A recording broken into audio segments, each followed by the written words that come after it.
You couldn't make this up. Asylum seekers have been stopped at airports in the UK trying to go back to the country that they are apparently fleeing in order to see their relatives at Christmas. Now, I thought this was a joke when I first heard it, but no, sadly, this isn't some made-up narrative. It comes from Border Force Chief Phil Douglas, who was talking about how the Border Force carry out their outbound checks during Christmas time, and he just happened to mention that this was going on. Have a listen.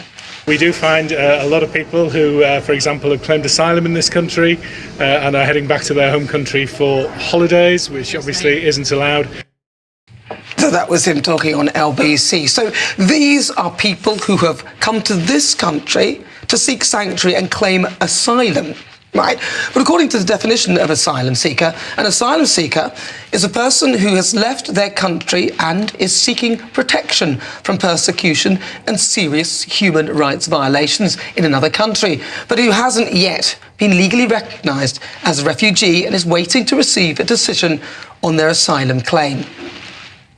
So if they're claiming asylum according to the definition, how come, if they are genuine and truly fleeing persecution from their country, why are they trying to get back there on a plane for Christmas? It's hilarious.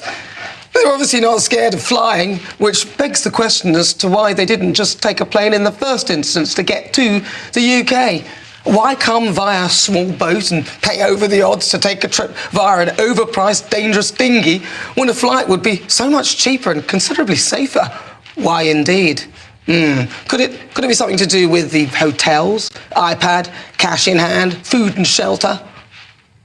Look, I'm not saying that genuine asylum seekers shouldn't be helped, but the problem with all of this is that it makes things worse for genuine asylum seekers and creates a feeling of anger amongst British taxpayers like myself, working hard to make ends meet, while many disingenuous so-called asylum seekers save the money that they're given by the British taxpayer to pay for a flight to go back to the country that they're supposedly fleeing persecution from. I mean, it makes a mockery of the UK. They must be laughing at us. It's actually hilarious.